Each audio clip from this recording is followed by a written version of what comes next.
Pues muy buenas amigos y amigas de Spanish Libertarian. Como pues seguimos con las entrevistas, como sabéis, siempre es un gusto entrevistar a personas conocidas, menos conocidas. Pues la verdad que hoy estoy nervioso porque tenemos, pues no sé, a una rockstar de la economía y del liberalismo, que es el economista y escritor Juan Ramón Rayo. ¿Cómo estás, Juan? ¿Qué tal, Ignacio? Muchas gracias por la invitación en esta serie de vídeos, ¿no? Que ya se ha convertido en un clásico y en un éxito dentro de la comunidad.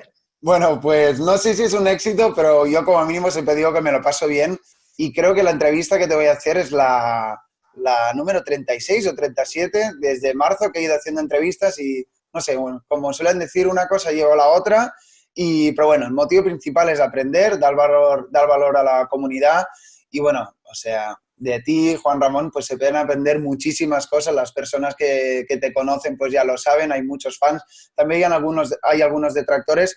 Pues si algo podemos ver de tu figura es que incluso los detractores te respetan y vaya, que yo creo que es un motivo de orgullo. Juan, la primera pregunta que siempre hago pues es que te definas quién eres tú, ya es la pregunta que he ido estipulando y luego tocaremos una serie de temas y espero que sea interesante. Así que si nos puedes explicar un poco tu Ujú. trayectoria personal, profesional y a ver a dónde nos lleva, cuando quieras. Bueno, pues mi nombre es Juan Ramón Rayo, soy doctor en Economía, licenciado en Derecho, apasionado de las ideas de la libertad. Prácticamente desde los 15, 16 años llevo leyendo, investigando, pensando, reflexionando, desarrollando, criticándome a mí o a otros sobre el curso de estas ideas. Hasta hace muy poquitos meses era el director del Instituto Juan de Mariana, que es un think tank dedicado a promover en España y en Hispanoamérica las ideas de la libertad, las ideas liberales. Y bueno, desde hace ya unas semanas pues lo he dejado y actualmente pues continúo dando esta batalla de las ideas y de los ideales desde distintos frentes, fundamentalmente en medios de comunicación. Escribo regularmente en El Confidencial y La Razón y aparezco de vez en cuando en televisión, La Sexta Noche o Espejo Público o El Rojo Vivo. Y sobre todo, que es algo que espero retomar con más intensidad a lo largo del próximo año y de los próximos años, a través de la escritura de libros donde intento de alguna manera tanto sistematizar como divulgar ideas liberales. Si te parece, empecemos por el inicio. Has hablado que cuando tenías 15, 16 años entraste en esas ideas. Es algo sorprendente, porque la mayoría de personas a los 15 y 16 no solemos o no suelen pensar en el liberalismo y tal. Un poco, ¿qué es lo que pasó? ¿Qué es lo que te atrajo de todo esto? Bueno, realmente no es que entrara en el liberalismo como tal, ¿no? Siempre tuve simpatías o intuiciones más o menos, muchísimo menos que ahora, claro, pero más o menos compatibles con la libertad y con una ampliación, sobre todo de las libertades económicas, porque en aquel momento me apasionaba la economía. Y llegué de casualidad, bueno, me lo recomendó, de hecho, una persona bastante conocida también en este mundo, que es Daniel Rodríguez Herrera, que actualmente es subdirector de Libertad Digital y, bueno, es el que diseñó la página de liberalismo.org, a través de la cual muchas personas también conocieron el liberalismo en España, y fue en su momento vicepresidente del Instituto Juan de Mariana, bastante antes de que yo entrara como director. Y bueno, él me recomendó un libro que cambió mucho mi perspectiva y además me hizo apasionarme todavía más por las ideas liberales, o al menos apasionarme por tratar de investigar sobre ellas, que fue La economía en una lección de Henry Hazlitt. Básicamente es un libro donde se desmontan muchas de las intuiciones económicas que incluso aquellos que pueden tener cierta simpatía no muy estructurada, no muy formada hacia el liberalismo, pues esas intuiciones puramente keynesianas van cayendo una tras otra. Y eso a mí, de alguna manera, me motivó dos cosas. Uno, curiosidad, qué poco sé, ¿no? y cuánto me queda por aprender en la medida en que todo lo que más o menos entendía como razonable, pues no lo era. Y luego también, pues una curiosidad no solo por aprender más sobre economía, evidentemente, sino también por investigar más esa línea de pensamiento que de alguna manera compatibilizaba la prosperidad económica con la libertad. Mirándolo un poco en retrospectiva, casi que han pasado 15, 20 años, ¿no? De esa gente que empezasteis la web liberalismo.org y personas que, corrígeme si me equivoco, os reuníais en Madrid. Mirándolo ahora, no sé, ¿cómo evalúas todo el progreso que ha habido respecto a estas ideas y el impacto en cada vez, quiero pensar, más personas? A ver, es difícil de evaluar porque el movimiento liberal en España ha crecido muchísimo. Por un lado, podríamos digamos, fustigarnos y decir que es muy pequeño, y en parte lo sigue siendo, está claro, y hay que ser ambiciosos y hay que intentar que siga creciendo, pero claro, comparándolo con lo que había hace 20 años, pues no tiene absolutamente nada que ver, ¿no? Yo recuerdo que eso hace unos 15 años aproximadamente, cuando se creó Red Liberal, que era un agregador de blogs, de bitácoras liberales, pues bueno, empezaron a surgir igual 20, 30 blogs liberales, es decir, 20, 30 personas por toda España que escribían y que defendían pues las ideas de la libertad, más o menos. Y en ese momento, Juan Carlos Girauta, que hoy está en Ciudadanos, escribió un libro que se llamaba La eclosión liberal. Es decir, como algo que estaba estallando en España, ¿no? Como el liberalismo está resurgiendo. Y lo escribió a propósito de 20 o 30 blogs. Hoy esto en retrospectiva nos parece una minucia, el movimiento liberal es infinitamente más grande que estos 20 o 30 blogs, pero en aquel momento, insisto, imagínate cómo estaban las cosas para que eso se considerara una eclosión liberal. Por tanto, en comparativa, hoy estamos muchísimo mejor. Es verdad que somos una ideología, una corriente de pensamiento muy pequeña dentro del escenario español, pero que ha crecido también mucho y que sobre todo ha crecido mucho no solo en personas profesionales de mediana edad que tienen quizá por su formación profesional una cierta predisposición a entender el beneficio del mercado y de la libertad económica y personal, sino que ha crecido mucho entre jóvenes que hasta hace 10, 15 años estaban predispuestos a abrazar ideas fundamentalmente socialistas. Hoy lo siguen estando en gran medida, pero no solo, ¿no? Entonces, digo, es difícil de evaluar, por un lado por esto, porque claro, uno podría decir fracaso, no hemos hecho la revolución liberal en España, ¿no? Pero creo que no era muy realista pensar que en 20, 25 años pues, la mitad de la población española se iba a volver libertaria debido a las ideas de un grupillo que se podía reunir en Madrid o que conversaba a través de Internet o que escribía por la web. Y por otro, porque tampoco sabes en qué medida buena parte de la efervescencia liberal actual se debe al trabajo que algunos hemos estado haciendo en los últimos 20 años. Alguna conexión probablemente haya, porque mucha gente alguna gente te lo dice, ¿no? En plan, pues yo llegué aquí a través de vosotros y ahora estoy defendiendo estas ideas y gente se ha acercado a estas ideas porque yo las defiendo, que a su vez, ya digo, las he empezado a defender por vosotros. Claro, ¿en qué medida Students for Liberty, en qué medida el Club de los Viernes, en qué medida Catalans Lliures, es decir, asociaciones con perspectivas muy diferentes sobre cómo defender la libertad, algunas de ellas incluso a lo mejor no considerarían liberales a otras, pero bueno, eso ahora mismo da igual, con perspectivas muy diferentes para defender la libertad, que lo están haciendo de manera muy eficaz. Ya digo, ¿en qué medida todo eso tiene una causa más profunda, o VisualPolitik, que no querría tampoco dejar de mencionarlos, tiene una causa, una raíz en el trabajo, ya digo, que hemos estado haciendo? Pues no lo sé, en cierto modo sí, pero probablemente no sea la única causa ni mucho menos. Con lo cual, ya digo, es difícil de evaluar, pero creo que en general, si uno mira cómo está hoy la escena de la libertad y del pensamiento liberal y del activismo liberal en España versus cómo estaba hace 20 años, pues nos podemos felicitar todos, sea responsabilidad de quien sea.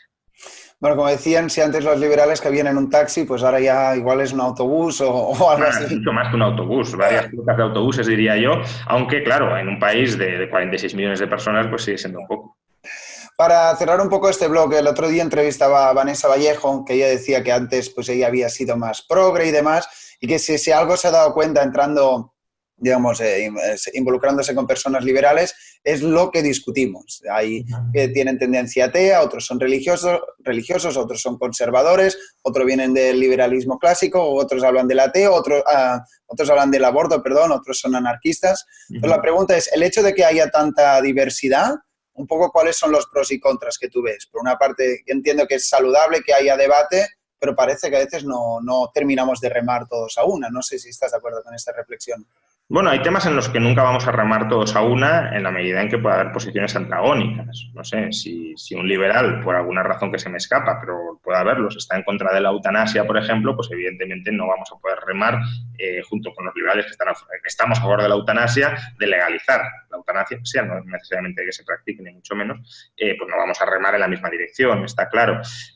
Yo creo que haya diversidad de ideas, de planteamientos, no es malo porque el pensamiento liberal no es algo que esté cerrado ni mucho menos sacralizado y al que, por tanto, todos debamos plegarnos. El pensamiento liberal son un conjunto de ideas que aún hoy se están articulando y para poderlas articular de manera más o menos exitosa y de manera más o menos honesta, hace falta que haya ese debate, que haya ese enfrentamiento, que haya ese contraste de pareceres y de planteamientos. Ahora, una cosa, desde luego, es el debate y la diversidad de posturas dentro del debate que se da en cualquier corriente de pensamiento. No pensemos que los liberales estamos más enfrentados ideológicamente o intelectualmente de manera interna que otras corrientes, ni muchísimo menos. Pero ya digo, una cosa es el debate, que es totalmente sano, saludable, necesario para no caer en una especie de culto religioso, y otra muy distinta es el sectarismo.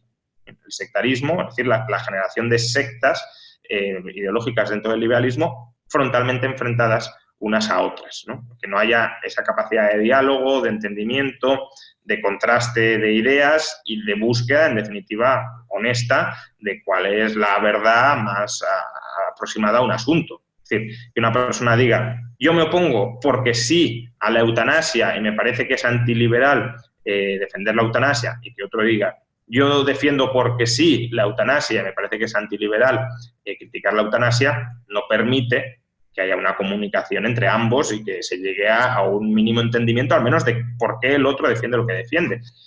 Entonces, eso sí serían posturas sectarias. Ahora que uno diga, pues yo defiendo la libertad y precisamente porque defiendo la libertad, defiendo por este motivo y por este motivo la eutanasia. Y otro dice, no, pero yo defiendo la libertad y como defiendo la libertad me he de oponer por este motivo y por este otro motivo a la eutanasia. Y ahí es donde puede haber el diálogo, el entendimiento y el avance de las ideas. Lo otro, ya digo, es tirarse los trastos a la cabeza sin demasiado beneficio para la divulgación de ese pensamiento y más con formas muy de excomulgar al otro de la Iglesia liberal, ¿no? Es decir, algo, ya digo, muy sectario que sí empobrece. Si te parece, cambiamos un poco de tema. Me gustaría centrarme en tu figura. Tú has escrito muchísimos libros, no vamos a entrar en todos porque se nos haría una entrevista de muchas horas, pero te quisiera preguntar, no sé si alguna vez te lo han preguntado, ¿de qué libro te sientes más orgulloso mirándolo en retrospectiva o no sé, o cuál fue el que te causó más trabajo y quebraderos de cabeza? Bueno, quizá el que me causó más trabajo fue Contra la renta básica, porque es una revisión bastante profunda al menos eso es lo que pretendí, de las distintas corrientes de filosofía política y de cómo a través de esos valores propios dentro de esas corrientes defendían la redistribución coactiva de la renta. Traté de ofrecer una crítica bastante, de nuevo, sistemática y estructurada a esos planteamientos. Y ya digo, para eso tuve que aprender y leer muchísimo, y creo que si uno mira la bibliografía, pues lo puede comprobar, todo el trabajo que hay detrás de ese libro. Ahora, no sé si es el libro que más le va a gustar a mucha gente, porque es un libro bastante profundo sobre un asunto relativamente específico, como es la redistribución de la renta, y más en particular la redistribución de la renta a través de la renta básica.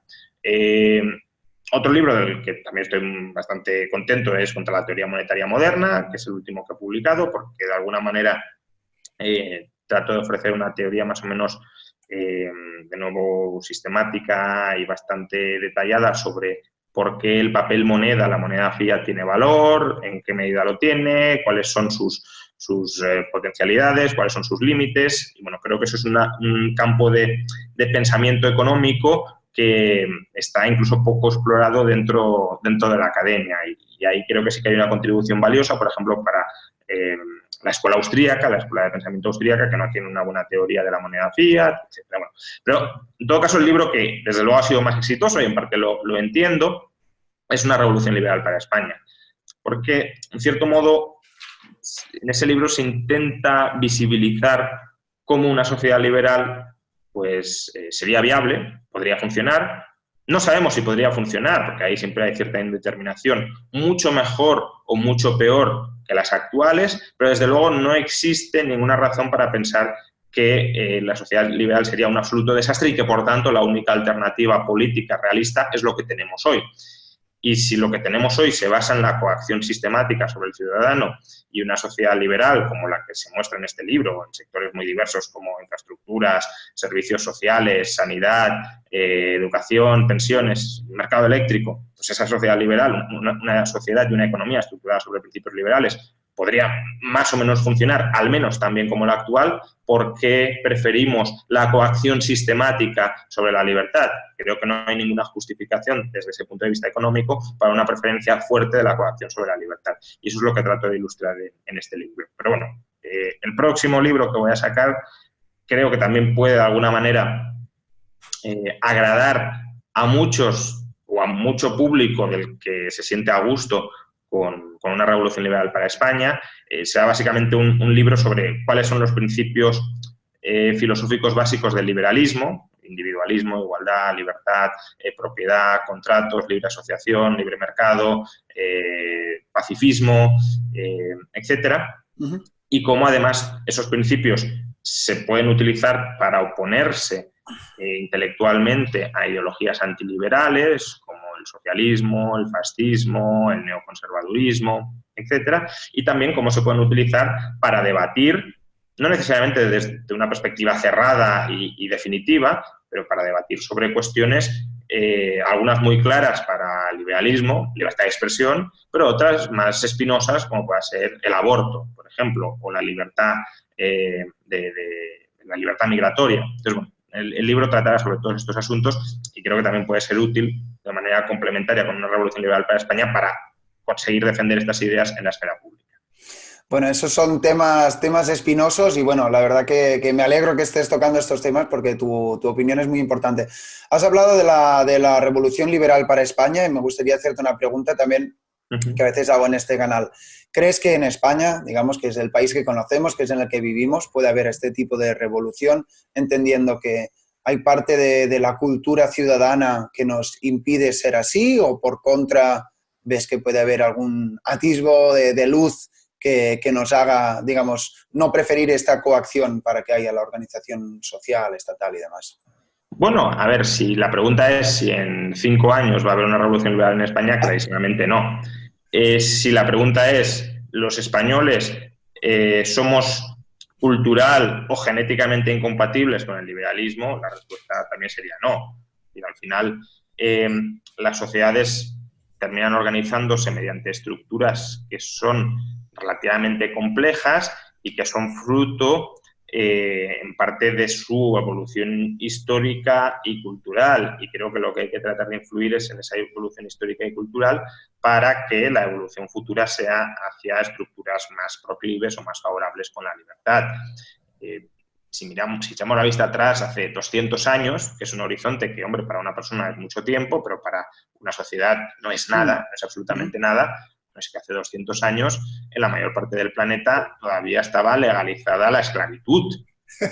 Entonces, que hoy todo el mundo desarrollado sea militantemente contrario a la esclavitud, cuando había una fuerte tolerancia hace 200 años, creo que es muy indicativo de que las actitudes morales y económicas de las personas pueden cambiar de manera bastante acusada en algunas generaciones. Y es ahí, ya digo, donde hay que dar la batalla de las ideas y de los ideales, porque las generaciones futuras van a tener unas ideas que no van a ser las mismas que las generaciones presentes, básicamente porque de generación a generación hay que transmitir ideas, hay que transmitir cultura, hay que transmitir tradiciones, y esa transmisión nunca es perfecta. Es decir, mis hijos no van a nacer con mis ideas. Claro. Si de alguna manera mantienen mis ideas, será porque yo las intento transmitir. Entonces, eso también es aplicable al conjunto de la sociedad, con lo cual cada generación hay como una ventana de oportunidad para tratar de colar o tratar de introducir en la esfera pública ideas que pues las generaciones que ya han crecido y que de alguna manera se han vuelto más dogmáticas porque tenemos ese sesgo de confirmación y de no querer reconocer nuestros propios errores, pues es muy difícil que ya avanzada cierta edad una persona cambie de ideas o cambie radicalmente de ideas, pero las nuevas generaciones no tienen por qué ser así. Y ya digo, si introducimos esas ideas y mostramos que son superiores, porque bueno, eso creemos, a lo mejor estamos equivocados, pero desde luego lo vamos a intentar defender en la esfera pública, pues puede haber ese cambio progresivo de ideas, de ideología en el conjunto de la sociedad, y a partir de ese cambio de ideas o de ideología ya es cuando se pueden construir cambios en las estructuras sociales, económicas y políticas, que es la revolución liberal de la que hablábamos. Claro. Siguiendo hablando de esto de historia, de cultura y de otros países, me gustaría preguntarte, no sé, ¿qué país o qué momento en la historia o algo concreto te gusta? ¿Hay algún tipo de ejemplo que podamos ver hoy en día o que se haya dado recientemente que crees que, digamos, podría servirnos como espejo, en este caso para España? Bueno, a ver, depende en qué ámbito estemos pensando. Hoy en día hay cotas de libertad en muchos aspectos que probablemente sean las mayores cotas de libertad que hayamos o que una sociedad haya gozado jamás en la historia. Aunque hay en algunos capítulos un cierto retroceso en esto, pero pensemos, por ejemplo, en libertad de expresión. Ya digo, hoy hay un cierto retroceso, el Estado se intenta inmiscuir y hay mucha gente que pues intenta instrumentar el Estado para censurar a otros, pero globalmente, ya digo, nunca ha habido tanta libertad de expresión como la que hay en la actualidad, incluso para cuestionar de raíz el sistema político y económico en el que vivimos, tratar de organizarte asociativamente o incluso políticamente para cambiarlo, etcétera. Luego, libertades sexuales, pues de nuevo también estamos en el mejor momento de la historia en este sentido. Estamos viendo también, al menos en Estados Unidos, un cierto reflorecimiento, que este no sería el mejor momento de la historia, pero bueno, sí que estamos avanzando bastante en libertad de drogas, por ejemplo. Entonces, hay capítulos donde, bueno, y igualdad racial, por ejemplo, pues desde luego también estamos en el mejor momento de la historia. Entonces, hay muchos aspectos en los que hemos avanzado mucho, otros en los que hemos retrocedido, porque sería una ingenuidad extrema pensar que la historia es progresivamente lineal, es decir, que cada vez estamos mejor y que vamos mejorando sin ningún tipo de retroceso sobre las mejorías pasadas. Perfectamente puede haber retrocesos y en muchos campos los ha habido. Hay libertarios que dicen que el mejor momento de la historia para la libertad fue el tercer tercio de la historia de Estados Unidos, ¿no? Es decir, después de la guerra de secesión y, por tanto, una vez abolida la esclavitud, bueno, pues el peso del Estado en la sociedad era extremadamente reducido, no llegaba al 5% del PIB, que es lo que a algunos nos gustaría que fuera como mucho la revolución liberal en España, pero aún así, claro, había normativas o regulaciones que eran tremendamente lesivas para la libertad. Por tanto, creo que no hay que buscar una sociedad en un momento histórico concreto que nos vaya a servir como reflejo, como imagen, como copia, sino que hay que mirar en qué sociedades y en qué momentos determinadas libertades que hoy promovemos estaban vigentes o estaban respetadas y cuáles sean las consecuencias positivas o negativas de esa libertad. Si vamos viendo distintas sociedades donde hay más libertad sanitaria, hay más libertad educativa, hay más libertad de drogas, hay más libertad en materia de pensiones y no vemos consecuencias ni mucho menos catastróficas de todo ello, sino que en muchos casos pueden ser incluso consecuencias beneficiosas, pues hombre, quizá no haya ninguna sociedad que las reúna todas a la vez. Pero sabemos que si en alguna sociedad ya hay una de esas libertades, en otra sociedad hay otra de esas libertades y funcionan bien, pues reuniéndolas todas no hay argumentos para pensar que no fueran a funcionar bien. Con lo cual yo prefiero centrarme en el estudio de casos de ejemplos concretos más que de ejemplos globales que en todo caso van a ser difícilmente importables para España. Y termino con un ejemplo muy claro. Uno podría decir, bueno, Liechtenstein es hoy en día la sociedad más libertaria del planeta. Y puede ser, pero claro, inmediatamente te van a decir, no puedes transponer el ejemplo de Liechtenstein a España. Por tanto, incluso allí donde uno podría encontrar cierta ejemplaridad liberal, pues uno siempre podrá encontrar elementos que lo diferencien y que hagan que no sea aplicable a tu contexto sociopolítico, económico concreto. Te escucho y me estoy acordando dentro de lo que es este análisis del mundo, creo que fue tu charla de hace 2 veranos en Lanzarote, que hablabas de la globalización. A ver si nos pudieras resumir un poco, pues digamos, a veces dentro de la oscuridad y el pesimismo, pues uno mira los datos y parece ser que el mundo va mejor y tú eres un experto analizando ese tema. ¿Qué nos podrías explicar de la globalización o en este caso tu tesis a favor de esta? Brevemente, porque también sé que este es un tema muy... Claro, es muy largo este tema, pero efectivamente la globalización en cierto modo es la expansión de la libertad de mercado al ámbito internacional. Es verdad que internamente, es decir, dentro de cada estado, la libertad económica quizá no goza de su mejor momento, pero en las relaciones entre estados, es decir, no hay ningún estado mundial y las regulaciones que hay entre estados son las más laxas que ha habido pues, en los últimos 100 años, sí que tenemos evidentemente un avance de la libertad comercial, de la libertad de movimiento de capitales y lo que falta, a juicio de muchos, es la libertad de movimiento de personas. Pero ese es otro punto del que podemos hablar más tarde. Uh-huh. Entonces, ¿qué ha arrojado, qué saldo ha arrojado esta liberalización internacional de las relaciones económicas? Pues un saldo tremendamente positivo. Hemos asistido a la mayor reducción de la pobreza en toda la historia de la humanidad y además en un lapso de tiempo bastante corto. En apenas 30 años hemos pasado de que la población mundial en extrema pobreza prácticamente se ubicara o abarcara a más de 1/3 de la población mundial a que lo haga a menos del 10%.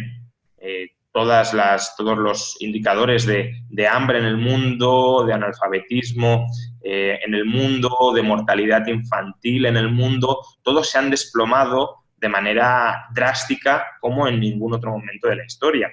Y creo que mientras el mundo está brillando cada vez para más gente, es decir, cada vez el mundo está más habitado y esa gente que está poblando el mundo cada vez vive mejor o al menos vive menos mal de lo que vivía en el pasado, al mismo tiempo hay un cierto pesimismo muy extendido de que el mundo se va al carajo. Y es todo lo contrario. Es decir, como ya he tratado he comentado en otras ocasiones, si uno tuviese que elegir un año a lo largo de toda la historia en el que nacer, si esa persona quisiera minimizar el riesgo de vivir mal, el riesgo de morir, por ejemplo, en una guerra, el riesgo de morir de hambre, el riesgo de morir en una epidemia, la probabilidad de vivir más años a lo largo de su vida y de vivir además con mayores comodidades y con mayor calidad, y no supiera además dónde va a vivir, en qué país del mundo va a vivir, pues lo que tendría que elegir es nacer en el año 2018.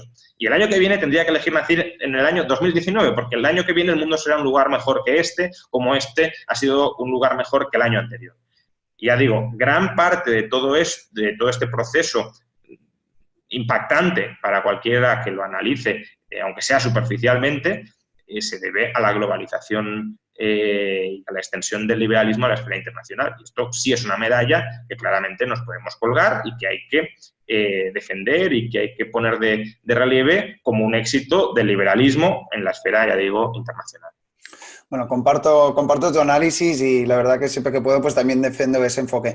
Cambiamos un poco de tema y si te parece, nos centramos un poco en la defensa ética del capitalismo y las ideas de la libertad, que a veces se nos acusa de utilitarios o de economicistas y demás. Y llevo a colación un vídeo pues, que grabé yo, que es el de por qué el liberalismo defiende a los ricos, no, bueno, pero con interrogantes, que lleva más de 100.000 visitas y el otro día lo vi republicado, tenía más de 1 millón, una cosa increíble.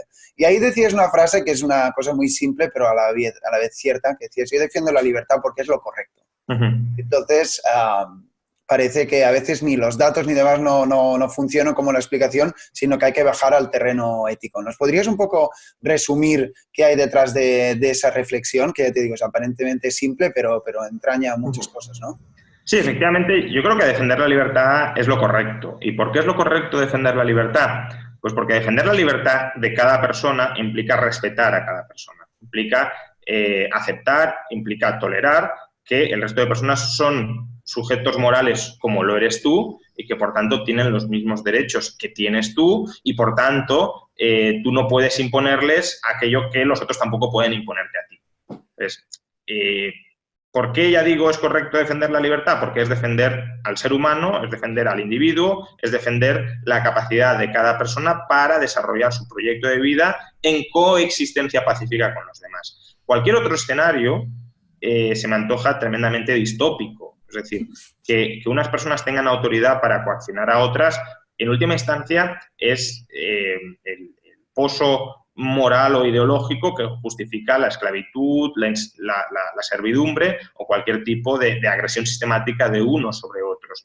Que todos nos gobernemos a nosotros mismos, que es otro planteamiento alternativo, pues a lo que lleva es a aplastar a las minorías y a que haya elementos dentro de esa globalidad de personas que vivan oprimidas, que vivan sometidas, que vivan pisoteadas desde un punto de vista jurídico, es decir, desde el punto de vista de qué puedo hacer, qué tengo permitido hacer, debajo de la bota del resto.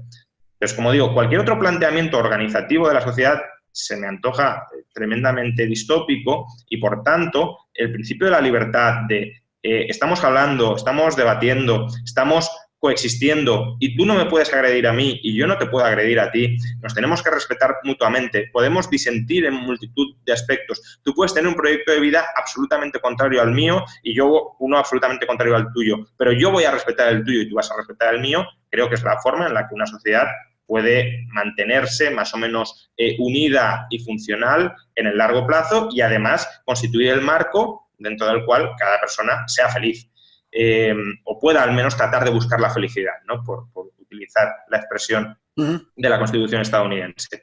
Y ya digo, todo lo demás me parece injusto e incorrecto y creo que es muy difícil de justificar por parte de cualquier persona que haya individuos o haya grupos que tengan un poder privilegiado para hacer a otros individuos o a otros grupos cosas que nadie más tiene permitido hacer. Bueno, muy, muy interesante y para reescucharse tus palabras, me gustan mucho. Si te parece, volvemos a cambiar de tema. Ya sabes que en estas entrevistas pues hacemos pinceladas de temas y, aparte, no quiero utilizar mucho de tu tiempo y me gustaría analizar pues varias cosas. Por una parte, los socialistas y por otro, los conservadores. Sé que tienes tu opinión sobre esos temas. Si te parece, empecemos por los conservadores. Recientemente pues ha ganado Bolsonaro en Brasil, hace 2 años creo ganó Donald Trump. Y se ve pues muchos liberales que no digo ni que estén ni a favor ni en contra, pero digamos que se alegran. El hecho de ser antisocialista, pues ya, digamos, uno está de acuerdo. Entonces, ¿cuál es tu opinión sobre eso? ¿Debe un liberal ir con un conservador por el hecho de ser antisocialista? ¿Tiene que ir sí, pero con matices? ¿Cuál es tu enfoque respecto a estas nuevas figuras que están surgiendo? O sea, creo que lo que está claro es que el liberalismo no es solo antisocialismo. Esto es una premisa de la que hay que partir y no aceptarla diluye el liberalismo en una gran cantidad de ideologías antiliberales. El fascismo también era antisocialista, aunque tuvo su origen en las ideas socialistas, y el liberalismo, evidentemente, era antisocialista y antifascista. Pero el liberalismo sí es antisocialista. Es decir, no es que no lo sea, lo es, pero no solo lo es. Con lo cual, claro, desde un punto de vista político hay un riesgo en tratar de buscar alianzas con los enemigos de mis enemigos. Bueno, pues si Bolsonaro o Trump se oponen al socialismo, yo me tengo que aliar con ellos. Creo que es un discurso, desde un punto de vista político, problemático. Problemático, pero aún así entiendo que en el maquiavelismo en el que se juega la política, uno pueda pues tratar de buscar ese tipo de alianzas, como entendería que aquellos que consideren que Bolsonaro o Trump son una mayor amenaza para la libertad que que el Partido Demócrata o el Partido de los Trabajadores en Brasil, desde un punto de vista liberal, se trataran de aliar con las fuerzas antitrampistas y anti-Bolsonaro para derrocar o para enfrentarse a estos movimientos típicamente de populismo de derechas.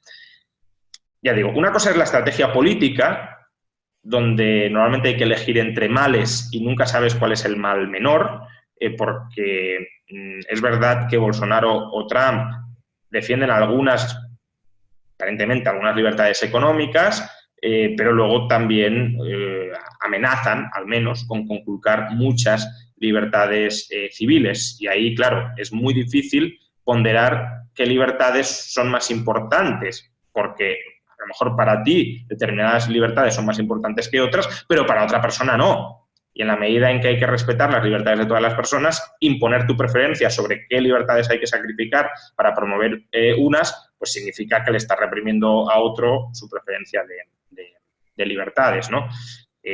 No lo sé, por poner un ejemplo. A mí que me limitaran la libertad de fumar, por ejemplo, pues me importaría relativamente poco porque no fumo. Y a lo mejor valoro más que me bajen los impuestos. Pero el que es un fumador empedernido pues puede valorar muchísimo que le limiten la libertad de fumar, aunque le suban los impuestos. Con lo cual, claro, ¿cuál es más importante? Pues depende de la persona. Precisamente por eso la libertad no es que sea integral, pero sí que hay que defenderla integralmente, porque en todos los aspectos de la vida uno puede poder querer desplegar su plan personal, su plan vital, y entonces, ¿cómo le dices? No, por ahí no puedes ir, tienes que ir por donde digo yo. Ahora, ya digo, eso es políticamente. ¿Con quién nos alíamos para que el daño sea menor? O si hay que aliarse con alguien. Mi postura es que no hay que aliarse con nadie, hay que darles políticamente en la frente a todos, porque todos son en gran medida enemigos de la libertad.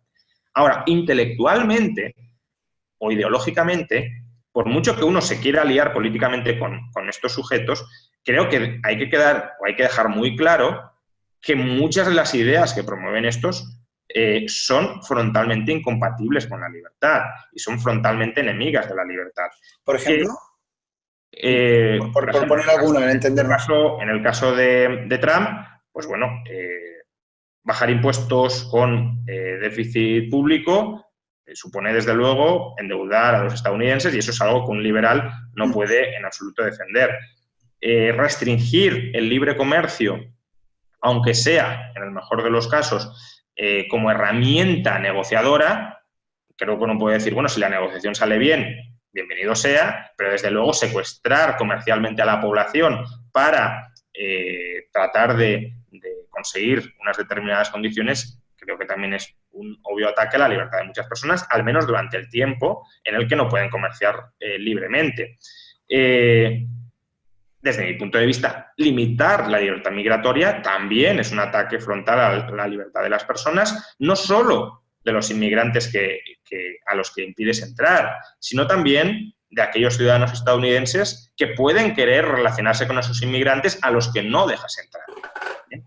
Entonces, toda esa limitación de los derechos individuales y, sobre todo, la promoción de un ideal nacionalista de comunidad política, es decir, que nuestros derechos no son derechos inherentes a nuestra persona, sino que son derechos derivados a nuestra pertenencia a una comunidad nacional, que es en última instancia lo que defiende Trump y en cierta medida, aunque lo he seguido menos, creo, Bolsonaro. Esos son ideas de raíz enfrentadas al liberalismo. Que ya digo, que políticamente se puede ir de la mano con esos movimientos. Pues bueno, aquellos que puedan de alguna manera desfilar sobre el filo de la navaja, pues si quieren intentarlo, que lo intenten, pero dejando claro en todo caso que no tenemos un movimiento libertario en ciernes, sino que estamos aliándonos o que esa persona se está aliando, ya digo, mi posición es no aliarse con nadie, se está aliando con lo que él juzga el mal menor dentro de los males contra la libertad actualmente existentes. Bueno, dicho esto, si te parece, vamos al aspecto contrario y en este caso, pues si pudiéramos analizar o resumir tus críticas que tienes ante los socialistas. Te escucho muchas veces debatiendo con Eduardo Garzón, que yo celebro que tengáis una relación amistosa, pero veo que te tiras de los pelos y que, digamos, ellos esgrimen una especie de pensamiento mágico en el cual el gobierno puede hacer y deshacer y demás. Entonces, no podemos profundizar en lo que sería la crítica completa, en lo que sería el socialista, pero digamos un poco su pensamiento. ¿Qué hay detrás? Ya que has convivido quizás en este caso con Eduardo Garzón, no sé, ¿cuál es la estructuración mental para creer que Bueno, no uno solo puede de subir los Eduardo, salarios sin más y cosillas así? sino en general de cualquier o casi cualquier socialista, ¿no? Es decir, mientras que con Bolsonaro o Trump estábamos ante movimientos típicamente colectivistas y nacionalistas, es decir, colocar el colectivo nacional por encima de la libertad del individuo, aquí estamos entre colectivismos, si lo queremos, de clase o de pertenencia a una determinada comunidad política estatal. ¿Esto qué significa? Pues lo que significa es que el socialismo, el socialismo tal cual se le entiende hoy, porque no es exactamente igual a como se le entendía hace 100 años, pero el socialismo lo que te está reivindicando es que el poder absoluto, la soberanía absoluta, recae sobre el pueblo, sobre la gente o sobre el conjunto de los ciudadanos, y que son estos los que tienen la potestad para decidir cómo quieren en conjunto vivir sus vidas. Y además es una potestad que el socialista va a defender que se ejerza con un objetivo en el horizonte, que es buscar la igualdad en casi todos los aspectos de la vida humana.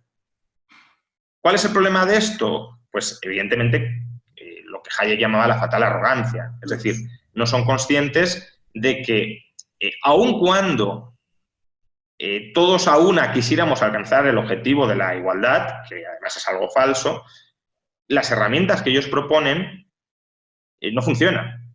Es decir, una comunidad política no puede suspender por decreto la ley de la gravedad. Y de la misma manera, una comunidad política no puede hacer que la economía funcione de formas distintas a las que la economía funciona.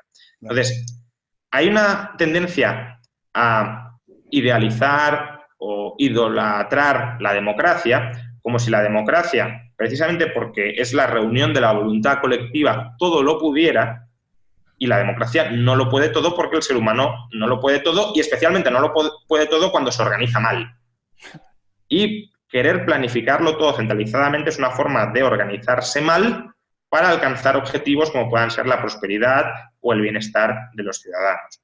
Con lo cual, claro, parece como que estás diciendo que, por ejemplo, en el caso reciente de las hipotecas, si la ley dice que el impuesto de las hipotecas, el impuesto de actos jurídicos documentados, lo tiene que pagar el banco y en última instancia no lo paga el banco, parece que estás diciendo que el pueblo no es soberano. Que yo, por otro lado, digo que el pueblo no es soberano es el individuo. Pero bueno, incluso aunque uno pueda aceptar el principio de soberanía popular, parece que si estás diciendo que el pueblo soberano no es capaz de conseguir todo lo que el pueblo soberano quiere, en realidad no crees en la soberanía popular.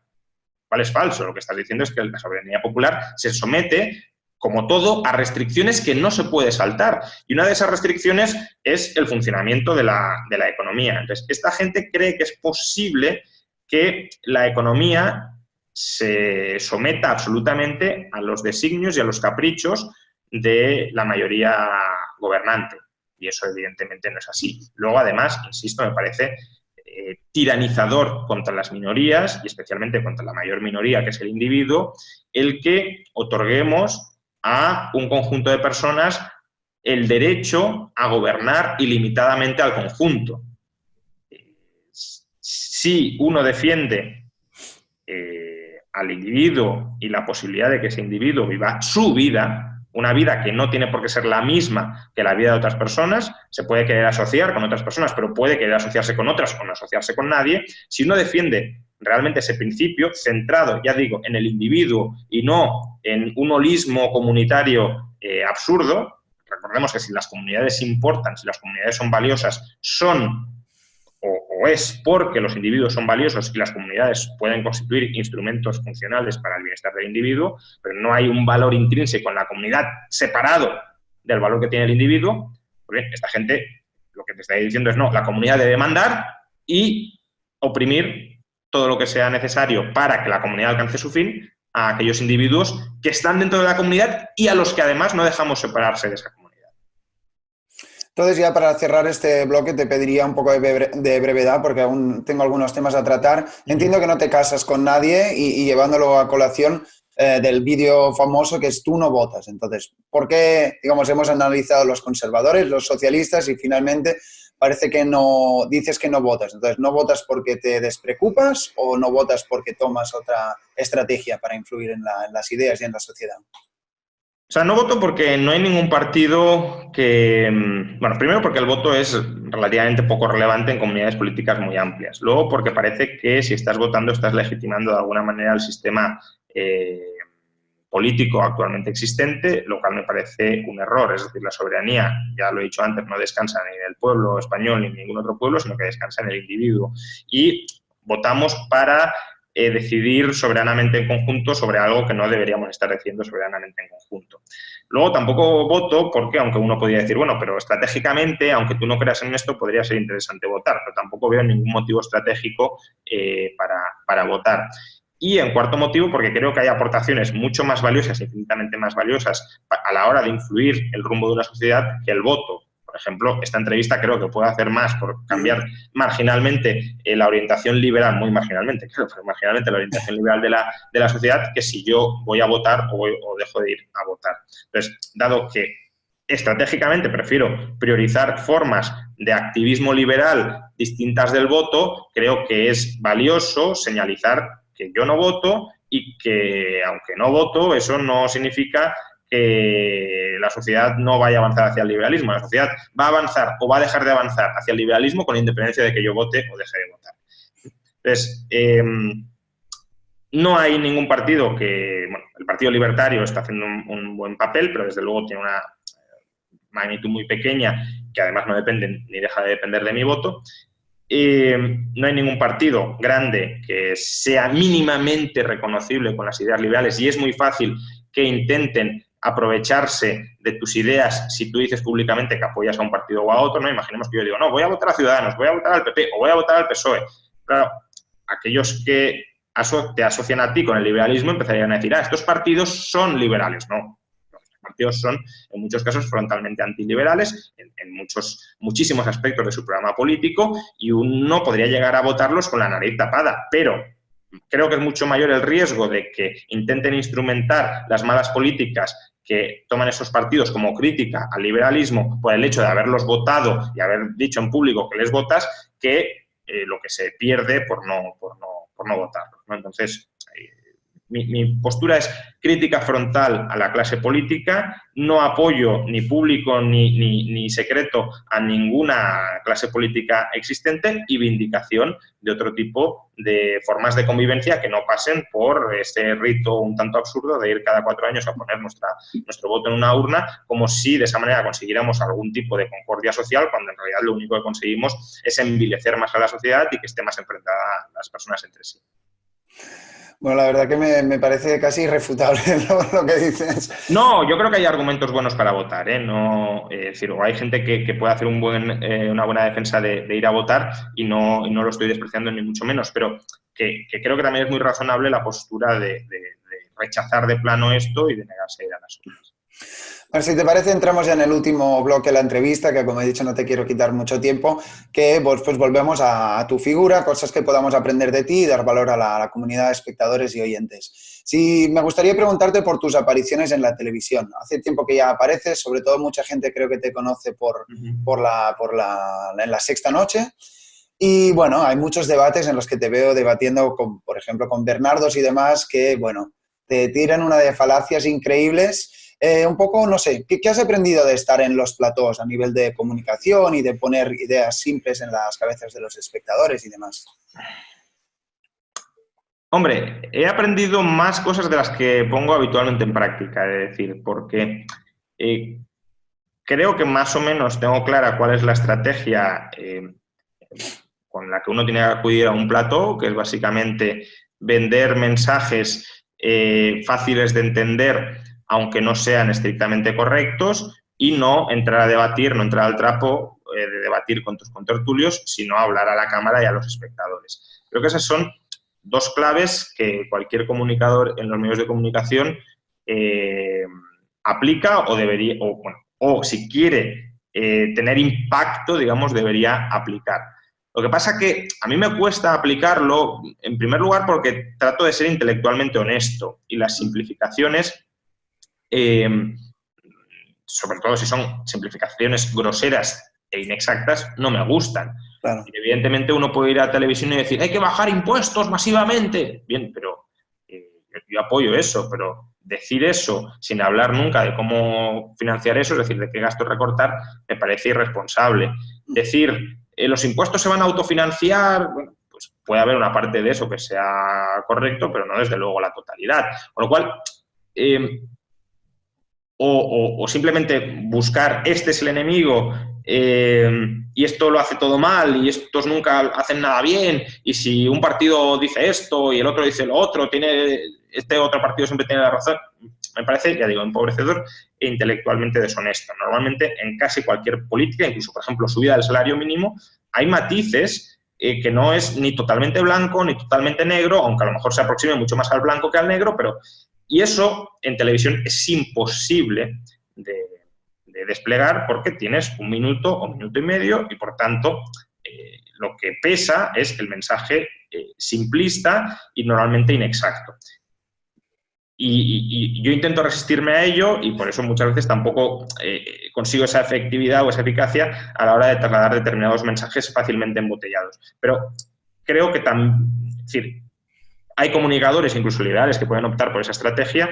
Yo me resisto a hacerlo del todo de ese modo porque creo que si el liberalismo pretende ser honesto, tampoco puede caer en las trampas, ya digo, de un cierto populismo comunicativo, aun cuando haya otros que a lo mejor, con razón, pues opten por esa vía, porque si tú estás en un ámbito de discursos populistas, pues combates populismo con populismo, ¿no?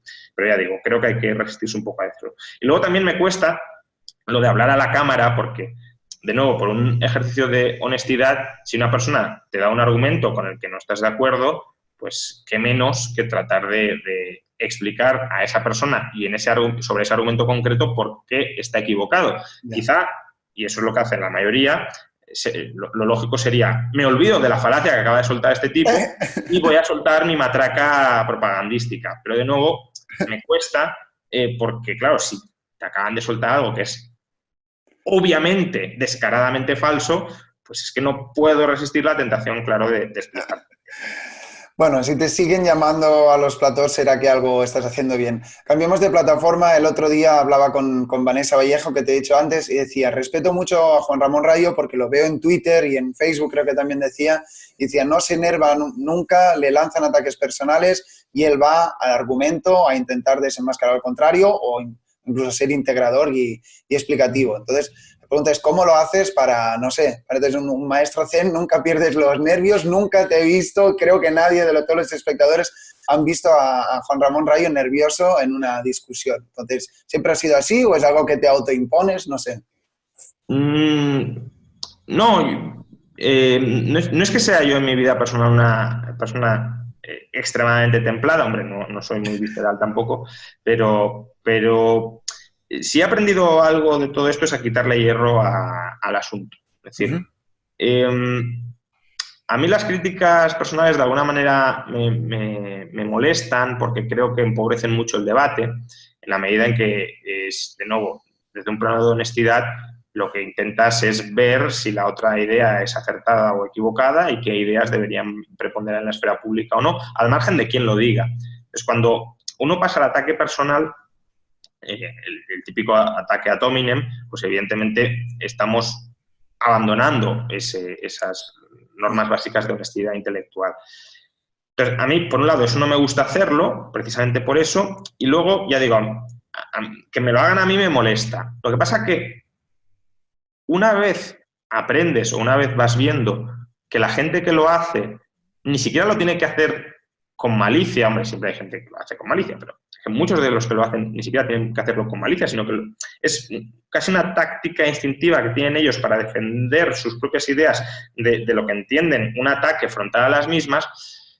Bueno, pues las redes sociales, al ser un ámbito de bastante anonimato, son muy proclives a que la gente exagere mucho las expresiones que utiliza y el tipo de ataques personales que utiliza, y creo que, ya digo, que hay que quitarle hierro a todo ese asunto. Creo que hay que ver ese tipo de insultos, de descalificaciones, más como una coraza que utilizan ciertas personas para, ya digo, defender ideas que están bajo asedio y que además no pueden defender de otra manera, y seguir remando en esa dirección de crítica al argumento y no de crítica a la persona. A mí hay algo que también claro, si ves el tipo de ataques en las redes sociales, entiendo que mucha gente me pregunta a veces, ¿y por la calle nunca, cuando te reconocen y tal, nunca has tenido ningún altercado grave? Nunca. Es decir, nunca nadie ha venido ni a insultarme, ni a increparme, lo cual pone de manifiesto, a lo mejor en algún momento sucede, pero seguiría siendo una anécdota dentro de un día a día que es bastante cordial, digámoslo así. Entonces, pone de manifiesto que hay una tendencia a exagerar en las redes sociales de manera extraordinaria, algo que en el cara a cara no se llega a producir. Y bueno, pues si en el cara a cara esta gente que te está insultando no se atreve a insultarte, porque además probablemente ni siquiera le salía el insulto una vez te desvirtualiza, pues bueno, lo que estamos viendo en redes sociales es más una representación teatral, ya digo, para proteger ideas, que una crítica a tus ideas o a tu persona, que de verdad quienes las están lanzando se la crean y la tengan muy interiorizada. Bueno, afortunadamente la calle no es Twitter y celebro que sea así. La última pregunta que también suelo hacer diría que a casi todos los entrevistados, es que nos puedas dar un consejo personal a personas que puedan tener un perfil similar al tuyo. Sé que eres una persona que has estudiado mucho, eres ahorrador y vaya, algunas personas incluso me han dicho que eres un modelo a seguir. No sé, ¿qué consejo darías a alguien que quiera ir quizás por el campo de la economía o de aparecer en los medios públicos? O sea, a lo largo de los años estoy seguro que has aprendido muchas cosas. ¿Cómo nos lo podrías resumir? Bueno, básicamente, si quieres estar en los medios, que eso es algo...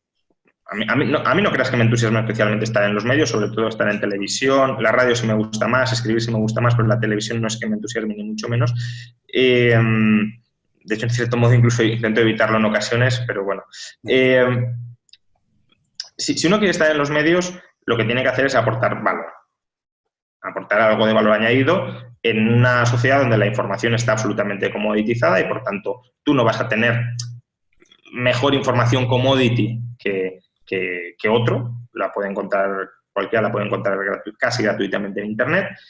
Y, por tanto, lo que te queda es o elaborar información más compleja que no esté disponible o hacer análisis muy buenos, o que alguna gente entienda como muy buenos, de esa información. Y para todo eso, para poder aportar valor en ese sentido, bueno, y luego aparte si quieres estar en televisión, bueno, incluso si quieres escribir, tienes que aprender a expresarte.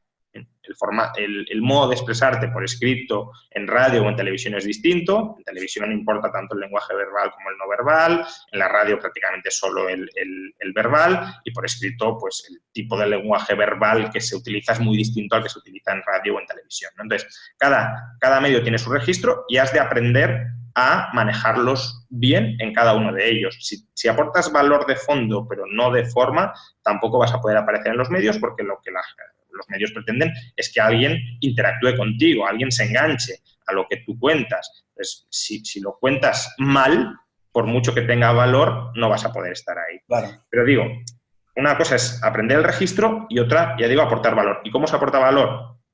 Estudiando, leyendo, informándose, no solo de tu campo de disciplina. Creo que hay muchísima posibilidad de aportar valor juntando campos o disciplinas diversas y proporcionando un análisis conjunto desde perspectivas pues, económicas, filosóficas, históricas, psicológicas, antropológicas. Pero claro, para al menos tener un conocimiento relativamente honesto, porque creo que de eso se trata, no de aparentar, sino de verdad narrar algo que sea real, para poder articular todo eso necesitas estudiar muchísimo, necesitas leer muchísimo, necesitas escuchar muchísimo, necesitas pensar muchísimo, reflexionar muchísimo y ser crítico contigo mismo y, por supuesto, también con todo lo que lees, pero no en el sentido solo de este sujeto es antiliberal, por tanto tengo que ver cómo me cargo todos sus argumentos, sino también tratar de entender qué buenos pensadores no liberales